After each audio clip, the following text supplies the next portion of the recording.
What if the most loving thing you could do is learn when not to help?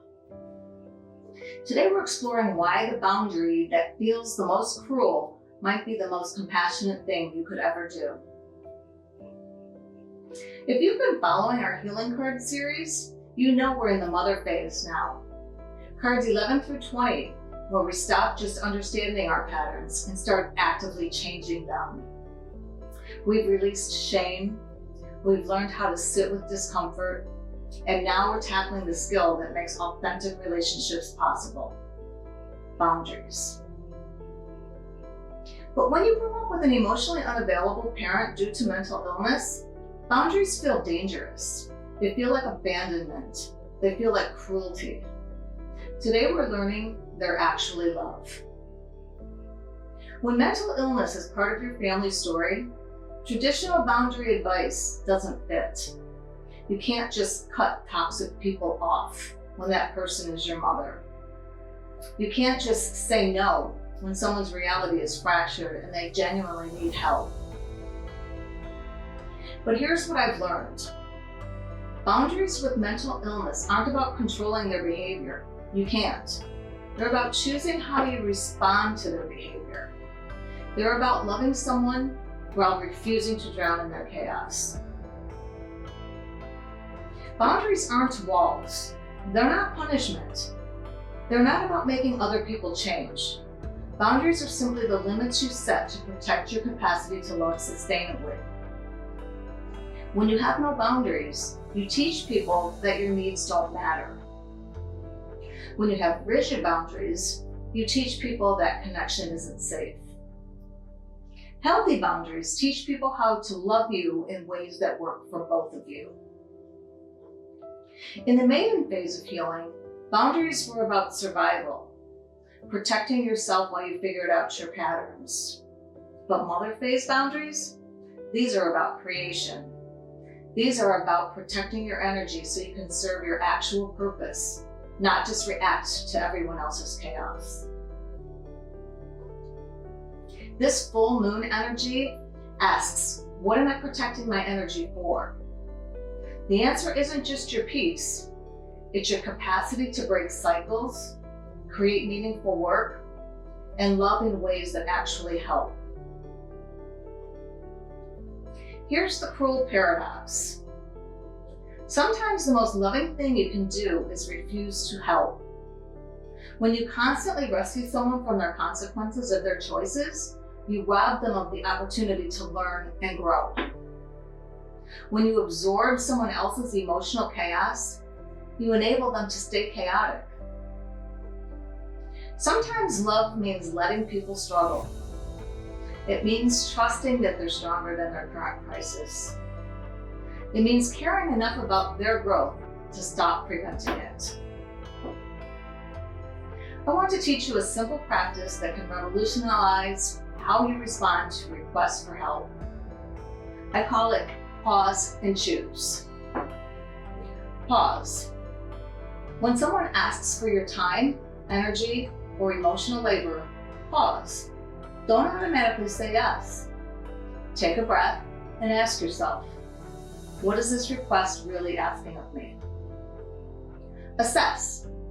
Is this person asking for genuine support, or are they asking me to manage their emotions? Are they seeking solutions, or do they want me to feel as overwhelmed as they do? Choose. Choose your response based on your capacity and their actual need, not on guilt, obligation, or the fear that saying no makes you selfish. This isn't about becoming cold or unfeeling. It's about becoming intentional with your care. Here are some phrases that honor both your boundaries and your love. I can see you're struggling, and I'm not the right person to fix this for you. I care about you, and I'm not available for that right now. This sounds really difficult. What resources are you considering? I trust you to handle this situation. The goal isn't to never help.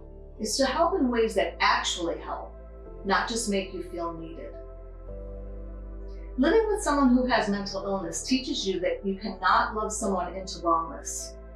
You cannot care someone out of their symptoms. You cannot sacrifice yourself enough to heal their wounds. But you can love them while maintaining your own emotional reality. You can support them while refusing to carry their chaos. You can stay present without drowning in their pain. Every healthy boundary you set breaks a pattern that has likely existed in your family for generations. The pattern that says women's needs don't matter. The pattern that says love requires self-sacrifice. The pattern that says helping others means helping yourself last. When you model healthy boundaries, you give everyone permission to have their own. You show your children that love can have limits and still be love. You teach the people around you how to care for each other without destroying themselves. When you stop giving all your energy to crisis management, something extraordinary happens. You create space for what actually matters. Space for creativity, space for deep relationships, space for meaningful work, space for joy. Your protected energy isn't selfish, it's sacred. It belongs to your purpose, your growth, your contribution to healing this broken world. The goal isn't to become unavailable, it's to become available for what truly matters. Boundaries aren't about loving less, they're about loving smarter.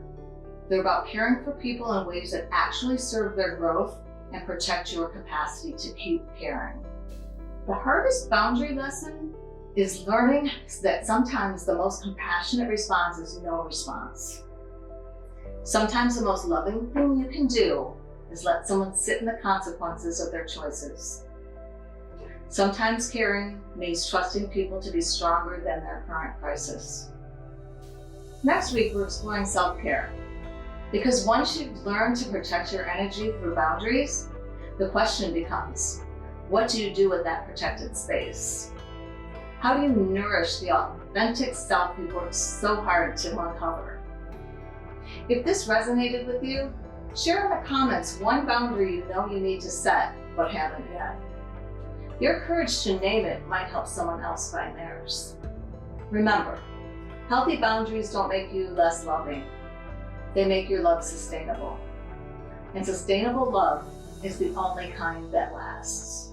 Next week, we discuss self-care. Until then, take good care.